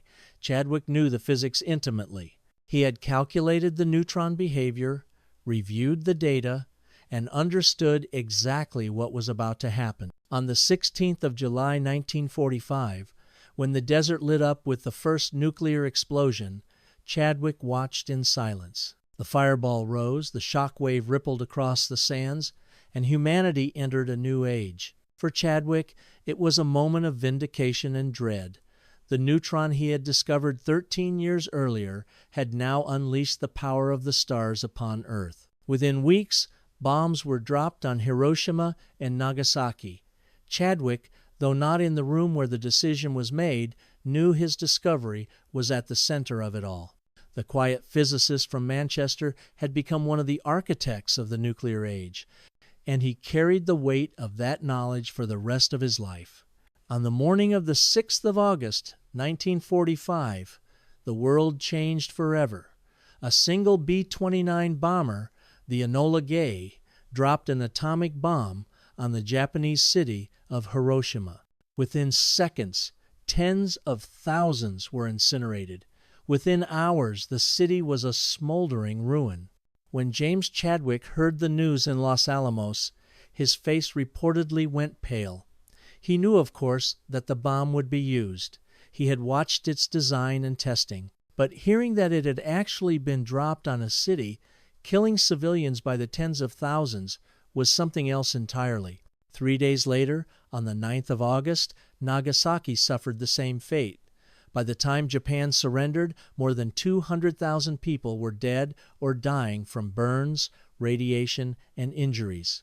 Those who were close to Chadwick at the time described him as unusually quiet even for him. He did not celebrate, as some did, nor did he openly condemn. Instead, he withdrew into himself, speaking little, his face lined with strain. He knew that his discovery of the neutron in 1932 had made these bombs possible. Without neutrons, there would have been no chain reaction, no fission, no mushroom clouds. The connection was undeniable, and Chadwick carried it heavily. In private conversations, Chadwick admitted his torment. He told colleagues, "I have blood on my hands, though I never touched the bomb." And yet, he also confessed that he felt relief. The war was over, the killing had stopped, and Hitler had been defeated before he could ever develop such a weapon. To Chadwick, who had endured imprisonment in Germany during World War I, the thought of a Nazi atomic bomb had been terrifying. Now, that fear was gone, but it had been replaced by another. What would this weapon mean for the future of humanity? In 1945, the British government knighted James Chadwick for his wartime service. He accepted the honor, bowing before King George VI, but the title of Sir brought him little comfort. Unlike some who wore their medals proudly, Chadwick seemed almost embarrassed by the recognition. To him, the bomb was not a triumph but a tragedy, a necessary, evil perhaps, but an evil nonetheless. Across the globe, reactions to Hiroshima and Nagasaki were divided.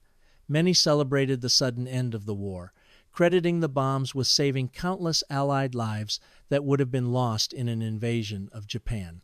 Others recoiled in horror at the scale of civilian destruction, calling it a crime against humanity. For scientists, the moral reckoning was profound. Oppenheimer, when meeting President Truman, declared, "In the Council's work, in the bomb, we have blood on our hands." Niels Bohr urged international cooperation to prevent nuclear war. Chadwick, true to his nature, did not make public speeches or dramatic declarations. His reaction was quieter but no less deep. He carried the weight in silence, a burden only his closest confidants glimpsed. In the years immediately after the war, Chadwick was often asked about his feelings. His responses were cautious, understated, sometimes evasive. He admitted the bombings had been terrible, but insisted they had shortened the war. He rarely spoke of his personal guilt, but those who knew him could see it in his eyes. One colleague later recalled, "Chadwick was a haunted man. He never smiled when the bomb was mentioned." The shadow of Hiroshima extended far beyond Japan. It reshaped geopolitics overnight. The United States, now the sole possessor of nuclear weapons, stood as the new global superpower. The Soviet Union, determined not to be left behind, accelerated its own program. Chadwick, watching from Britain, realized that his neutron had unleashed not just 2 bombs, but an entire era of fear. The nuclear arms race had begun, and there was no going back. In the months after the war, Chadwick grew increasingly withdrawn. He avoided public lectures, declined interviews, and turned down opportunities for publicity. He accepted his knighthood, but otherwise retreated from the limelight.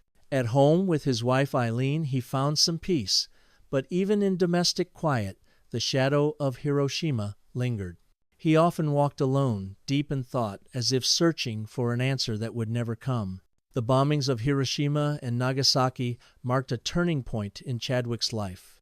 From then on, he was not just the discoverer of the neutron, but also, inescapably, one of the architects of the nuclear age.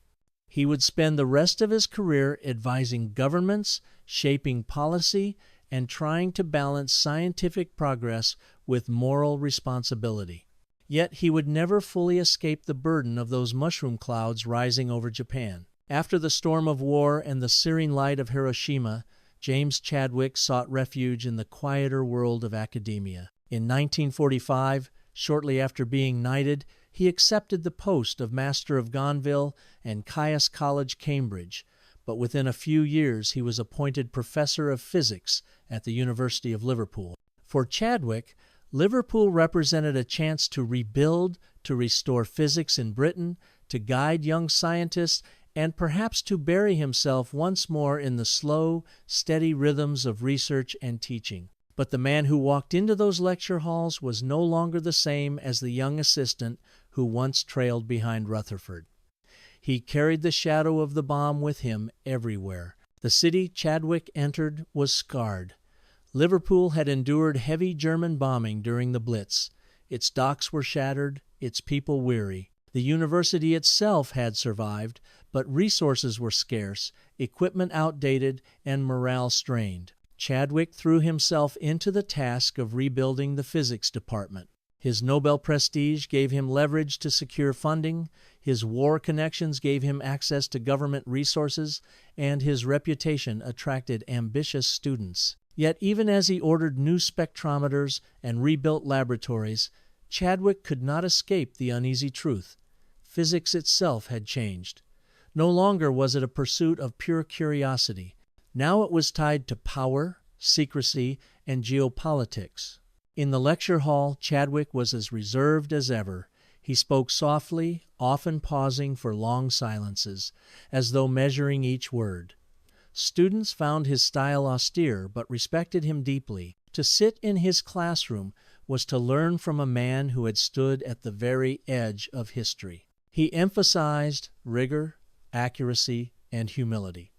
The numbers, he told his students, will speak more clearly than your voice.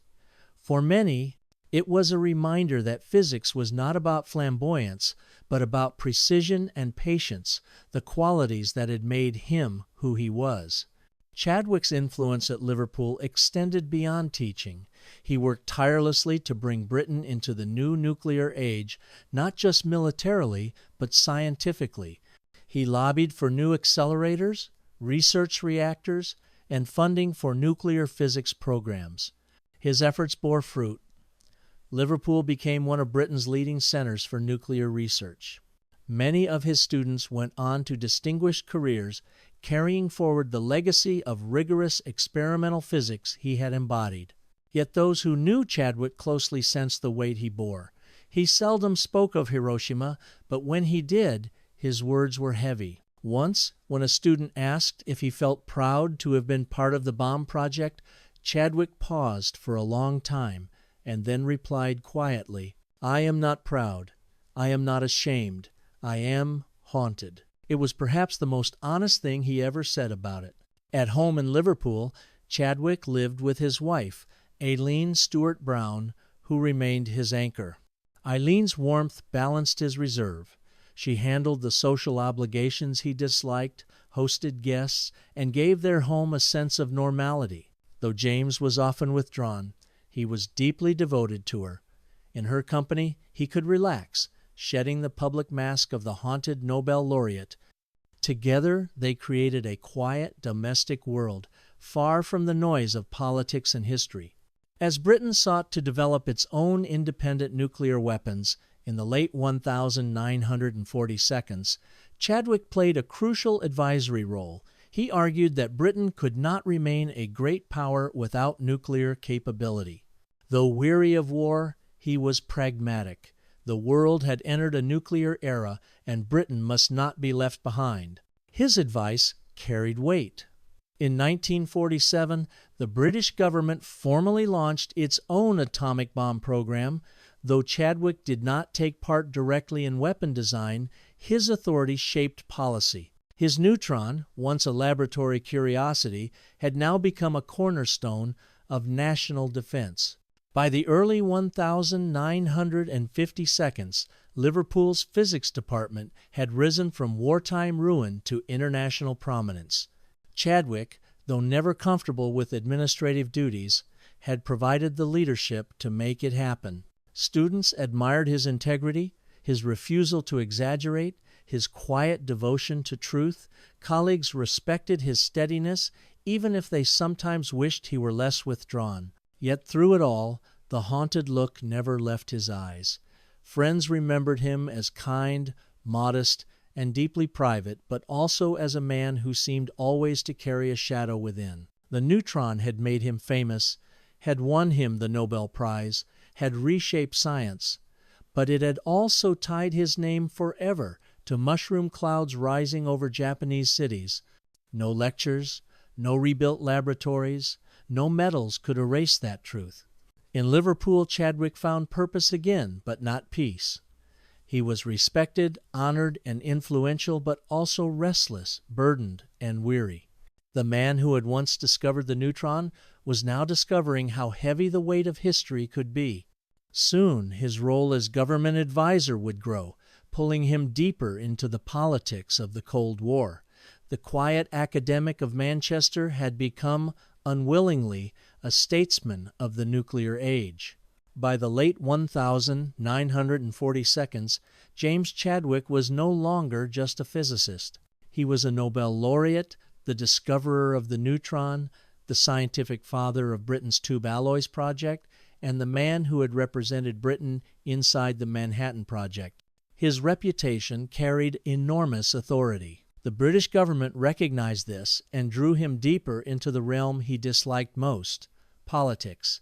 Chadwick became an advisor to the government on nuclear policy, a role that demanded not only scientific expertise but also political judgment. It was a strange evolution for a man so painfully shy, but history had left him little choice. The world he stepped into was tense and dangerous. The wartime alliance between the United States, Britain, and the Soviet Union had dissolved almost instantly after 1945.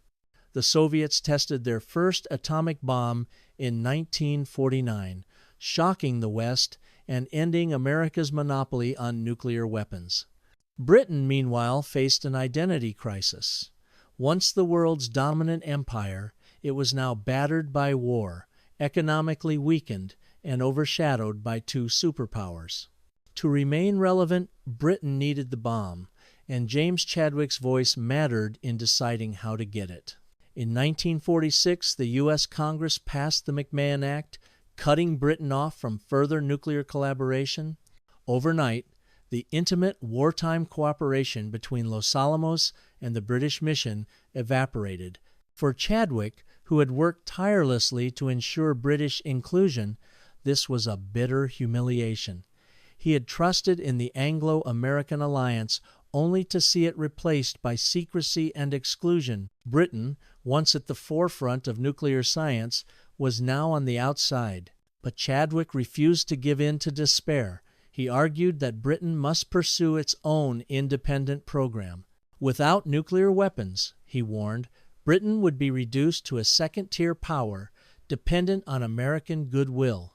Chadwick's advice carried weight because it came from a man who understood the physics better than anyone.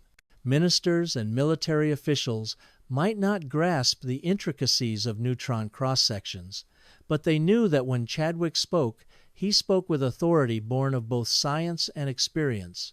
In cabinet meetings, he was quiet but firm. He did not thunder like politicians. He spoke softly, logically, and with a kind of moral gravity. His arguments often cut through bluster and ideology. One colleague recalled, "When Chadwick spoke, the room fell silent. He had no need to raise his voice. His words carried the weight of Hiroshima."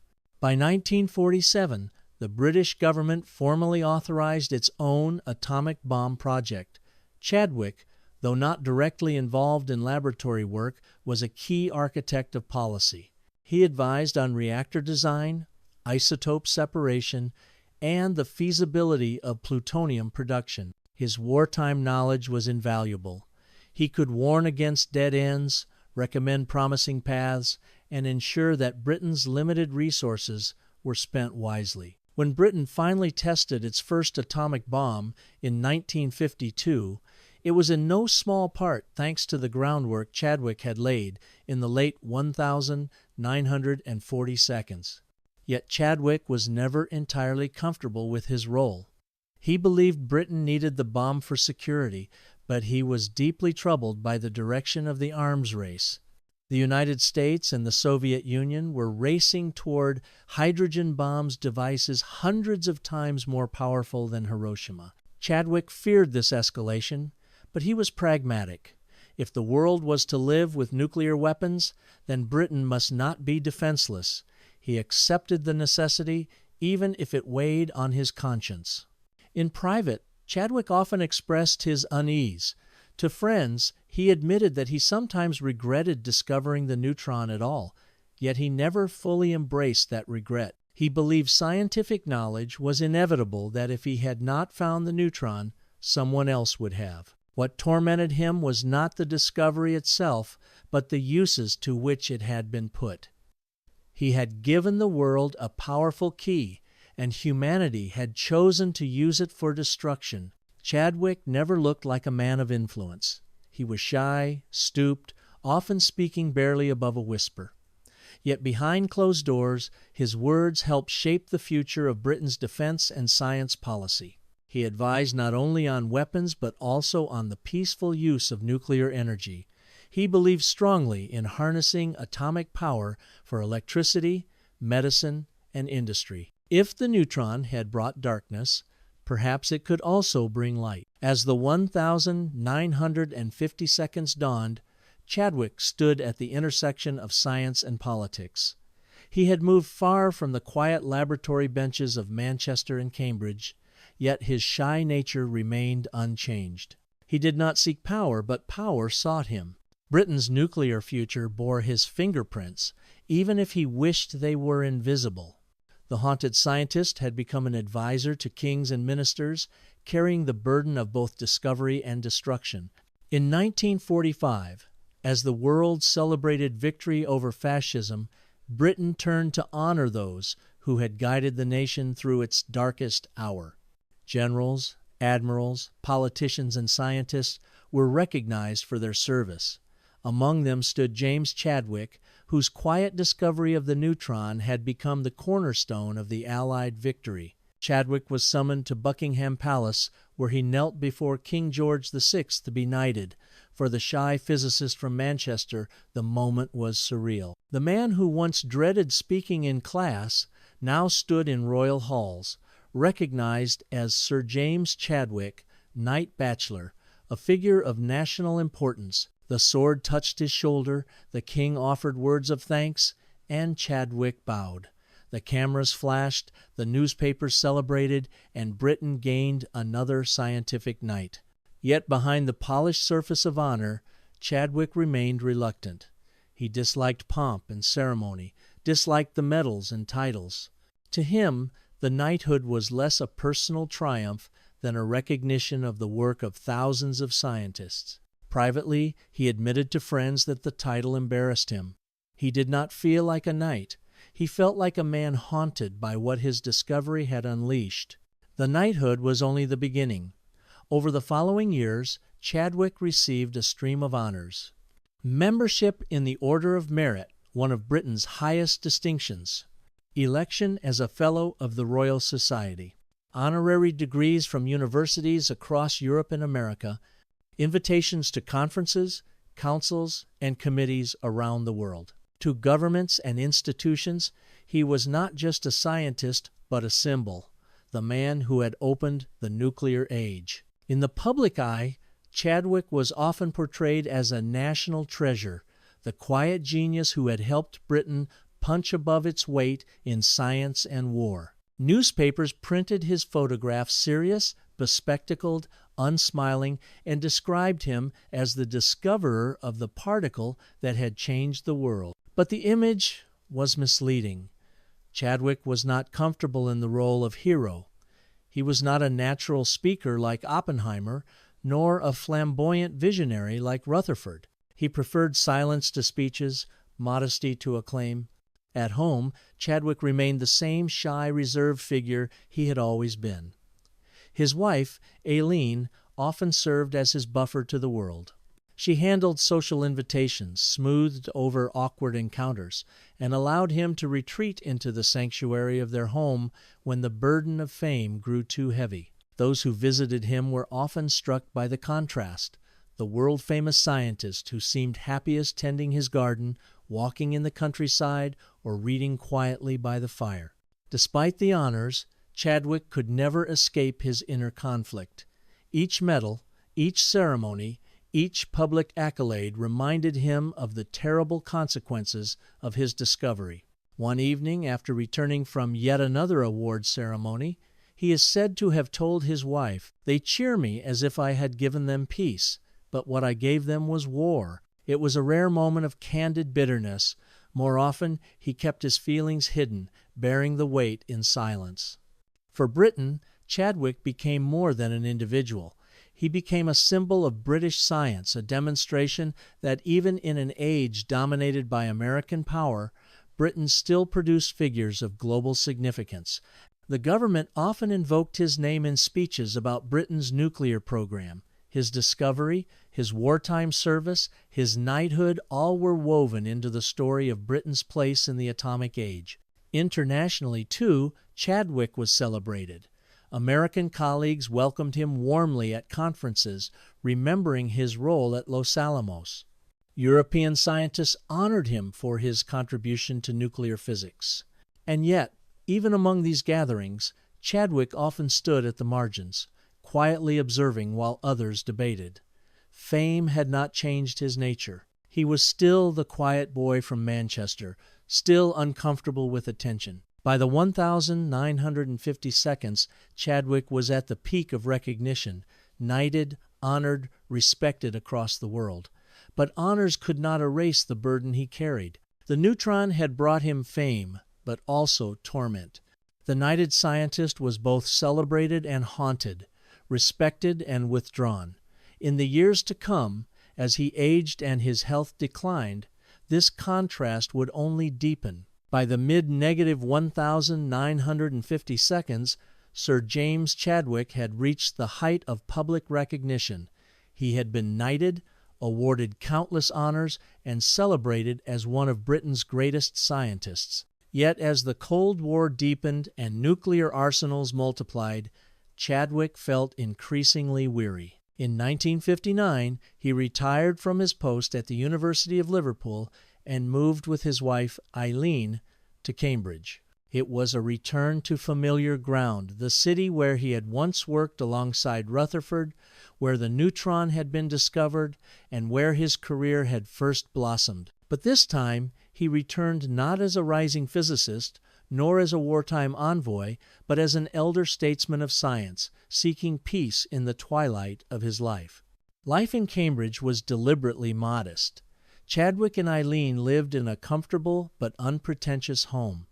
He rose early, read newspapers, and spent hours in his study surrounded by books and old notebooks.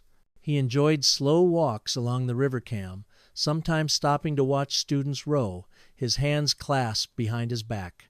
Unlike many retired professors, Chadwick rarely gave public lectures. He turned down most invitations, preferring solitude. His shyness had only deepened with age. He told a colleague once, "I have had my share of the spotlight. I would rather be left in the shadows now." Years of stress and strain had taken their toll. Chadwick suffered from periods of depression as well as physical ailments that made him more fragile. Those who saw him in these years described him as stooped, his face lined with care, his voice even softer than before. Yet his mind remained sharp. He kept up with scientific journals, reading about new advances in nuclear physics, particle accelerators, and quantum theory. He marveled at discoveries of subatomic particles beyond the neutron mesons, neutrinos, and quarks.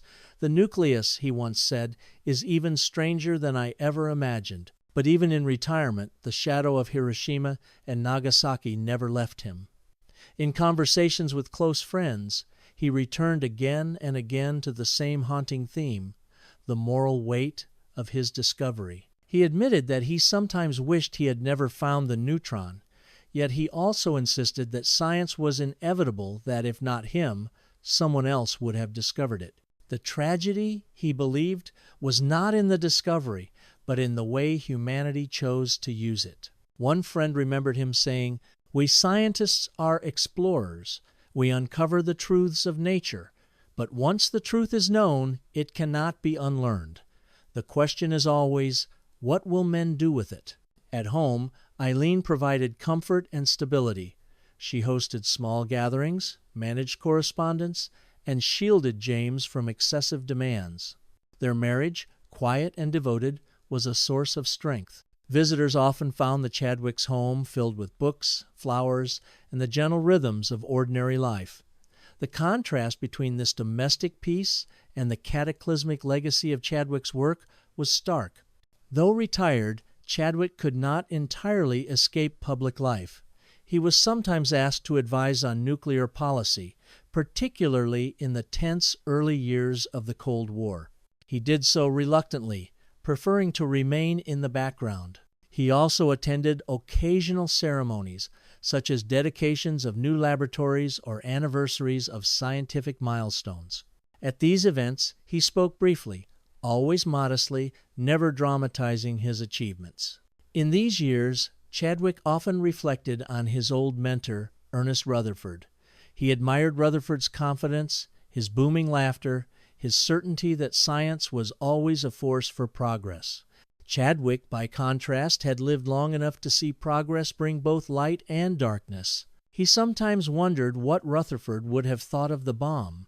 Would he have celebrated the power or recoiled at the destruction?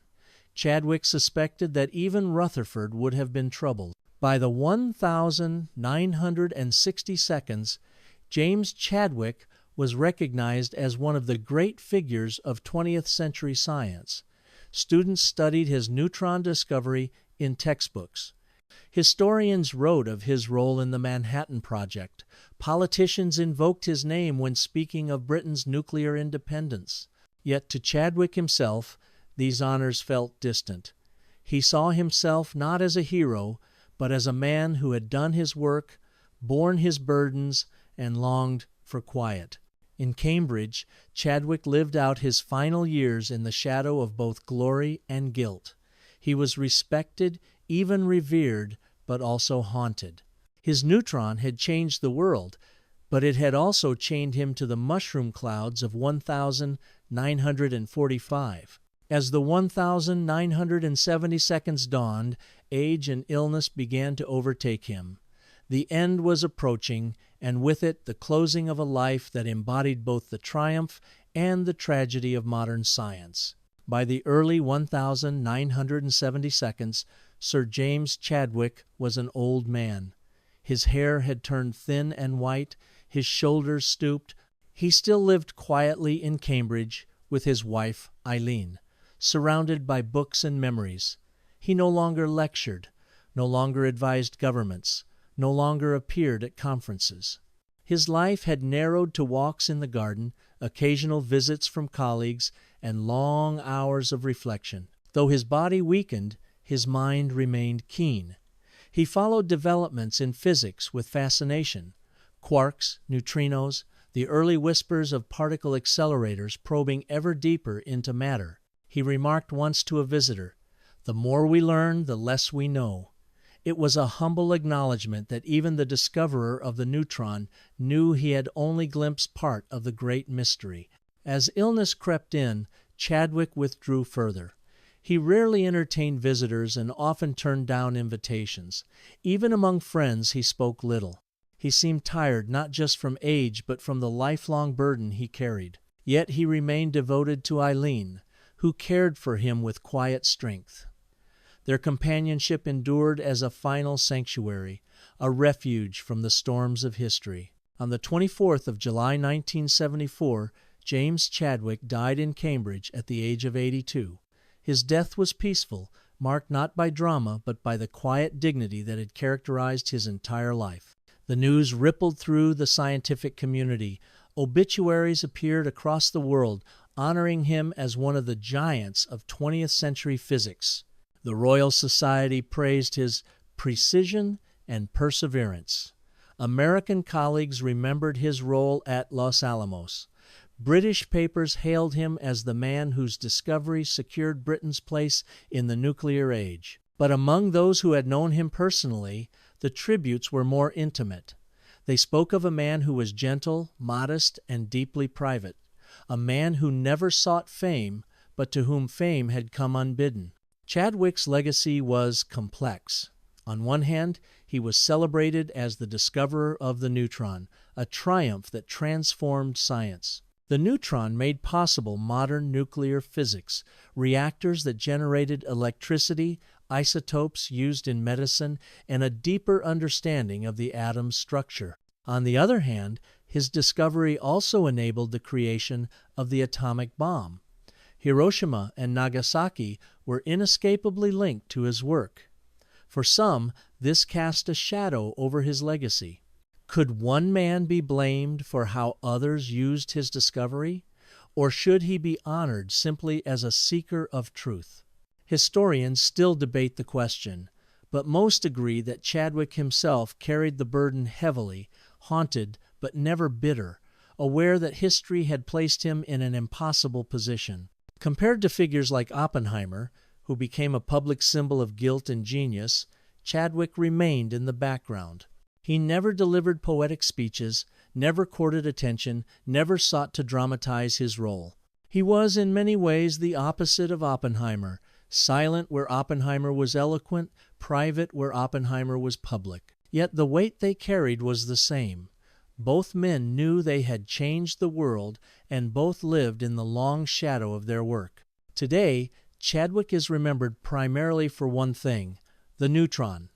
His name appears in every physics textbook, his experiment taught to every student of science. Statues, plaques, and memorials honor his contribution. In Liverpool and Cambridge, laboratories bear his name. But history also remembers him as a man of conscience, a scientist who never gloried in destruction, who served his country reluctantly but faithfully, and who lived with humility despite fame. One historian summed it up: Chadwick gave the world the neutron, but he also gave it an example of integrity. He showed that even in the age of atomic fire, a man could remain quiet, modest, and humane. And yet, the haunting question remains: was James Chadwick a savior of science or the silent architect of destruction?